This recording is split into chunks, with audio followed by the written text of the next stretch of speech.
আপনার দোকানের নাম কোন? আমার দোকানের নাম হচ্ছে জেপিএস কম্পিউটার, সোনারঘাট দক্ষিণ বাস স্ট্যান্ড। এটা সমস্যা অজ্ঞাতনামা এই লোকটি কিছুক্ষণ আগে আসে আমার দোকানে, এসে বলতেছে যে আমার মোবাইলে 5,000 টাকা আসবে। তো কিছুক্ষণ পরে আমার মাথার নিচে বলতেছে, আবার একজনের সাথে কথা বলে বলতেছে না 24,000 টাকা আসবে। এখন 24,000 টাকা আসবে বলতেছে, তো দেখলাম তো টাকা আসতেছে না। তো বললে যে না মেসেজ আসছে নি। আমি কই হ্যাঁ মেসেজ আসছে। তারপর সে দাবি করছে তাকে টাকা দেওয়ার জন্য। তো আমি তো আসলে সিনসিয়ার পার্সন হওয়ার কারণে আমি মেসেজটা মানে লক্ষ্য না করে আমি ফান্ডটা দেখতে যাচ্ছিলাম। তো দেখলাম যে আসলে ফান্ডে কোনো টাকা আসে নাই, শুধু মেসেজটাই আসছে।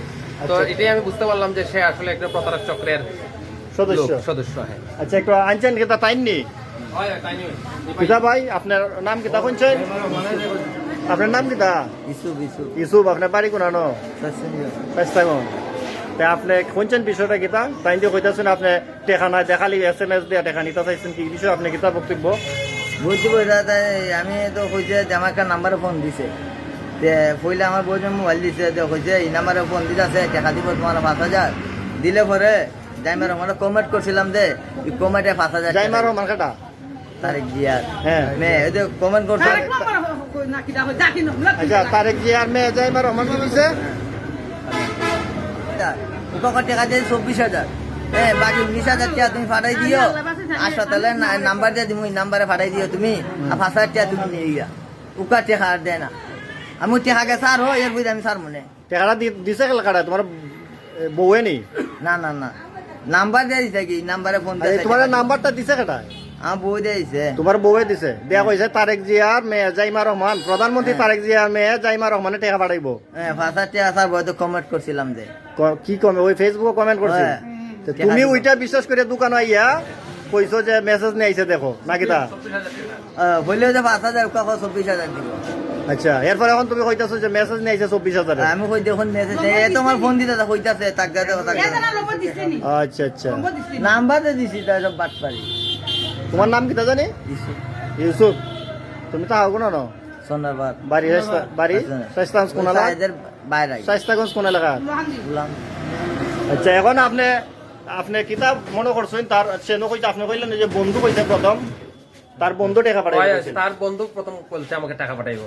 আচ্ছা আচ্ছা এখন তাইলে এই বিষয়টা সম্পূর্ণ একটা প্রতারক, অবশ্যই 100% প্রতারক চক্র সদস্য মনে করতেছে। হ্যাঁ অবশ্যই, এবং তার কথায় বার্তায় বা তার আচরণে মানে প্রুফ সে করতে পারতেছে না যে সে আসলে লিগ্যাল একজন পারসন।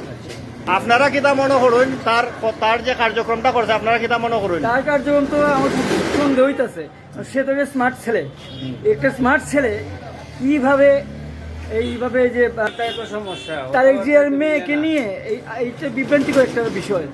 এটা তো সে বোঝা উচিত, কথাবার্তার কোনো মিল নাই, আমার সন্দেহ লাগতেছে। আপনি কিতা মনে করুন তারেক জিয়ার জাইমা রহমানে কি তার টাকা দিত এরকম কি লাগছে? জাইমা রহমানে কি বাবার খেয়ে কি লাগছে?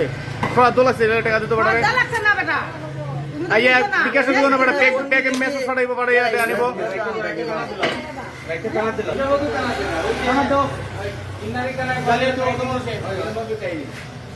আজকে তোমার সাথে করতে কালকে আমার সাথে বল আবে ভাই ড্রাইভারের গুষ্টি গেলে আমি ড্রাইভার না কি করলাম তুমি আমার 30,000 টাকা পাই দিন যেই ভাবে জালিয়াতি করে আমার ছোট বন্ধু টাকা দিয়া, এটা জালিয়াতি একটা চক্র কথা যে আমার জীবন আর এরকম কত কেন করছো? করছি না আপনি দেখুন আমার এখানে ভাড়া মোবাইলটা পাঠাইলো এই নাম্বার থেকে ওই টাকাটা ওই SMS-টা আইছে না 25,000 নগদ থেকে না SMS-টা দিছে, পরে আপনার অ্যাকাউন্টে তখন টাকা নাই না?